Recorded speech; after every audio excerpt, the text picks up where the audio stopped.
If we're talking about social media and cultural production, we need to understand how cultural institutions are actually operationalising the input of its punters.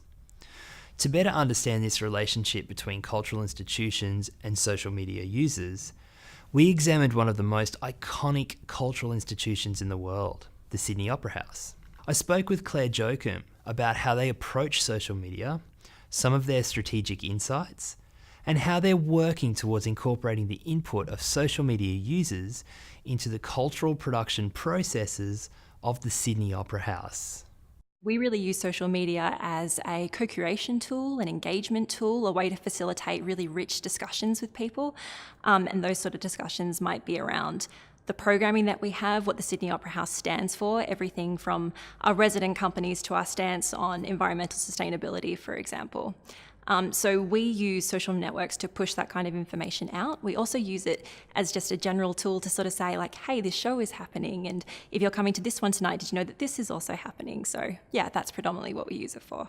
The Opera House is a brand. We have a mandate to be welcoming and be warm, and that's how we try to present ourselves on social media as well. So we don't want to come across as a brand who has something to sell you. We want to come across as an organisation that cares about the arts and cares about the people who come on site and how they feel about what we do. So those are the sort of messages that we try to amplify as well. So the way that we manage social media at Sydney Opera House, myself, I head up a team of one person who's our community manager, and then beyond that, about 5 others who are also community managers, but for specific channels.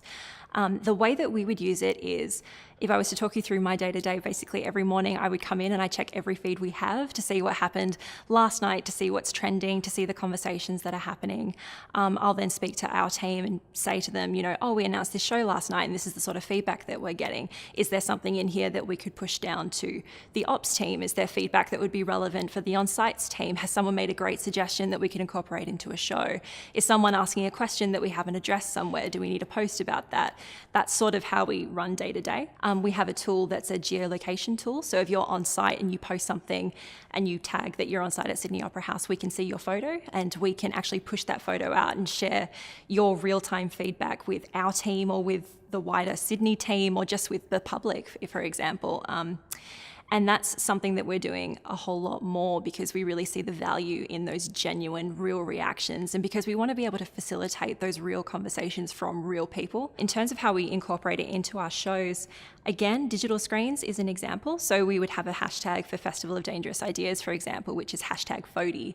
And during the FODI Festival, we have enormous screens all over the Opera House that's showing in real time what people think about speakers and generating discussions, and we interact with them. The way I see the Sydney Opera House through social media developing a sense of national identity, it's a variety of ways, really. Like, it's very timely that we're doing this interview this week because it's NAIDOC week.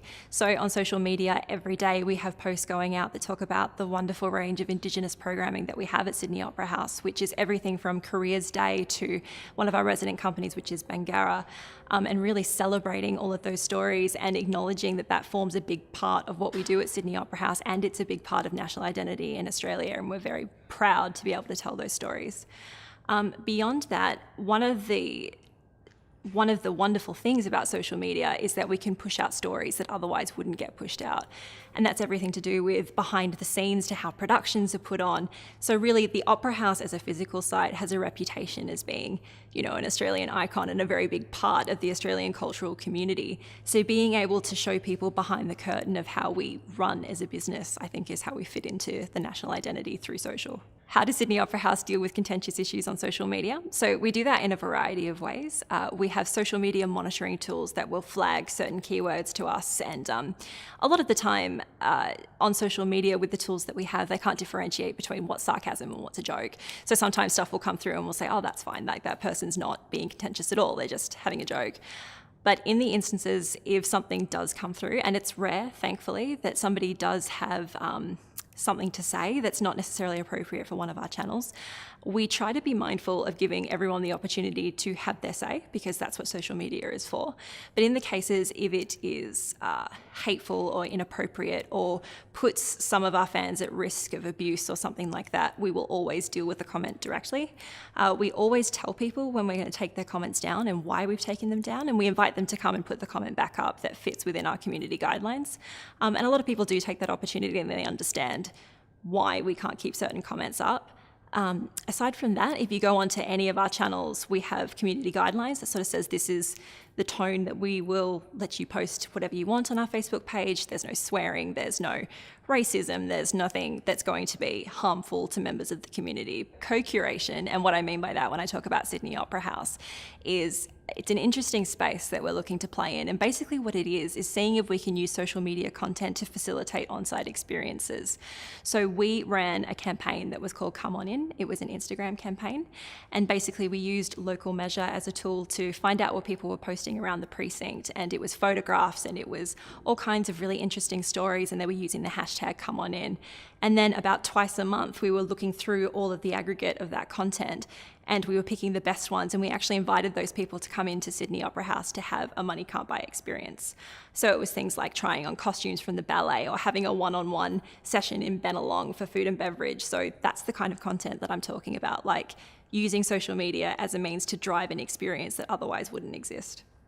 It's interesting to note that the Sydney Opera House use a combination of social media programs and applications along with a team of social media producers and community managers to incorporate social media.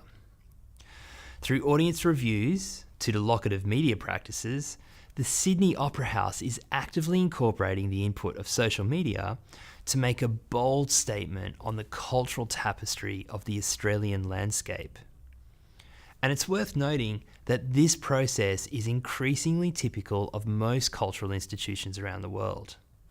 That is, they work with their fans and users to extend the experience beyond the four walls of the institution.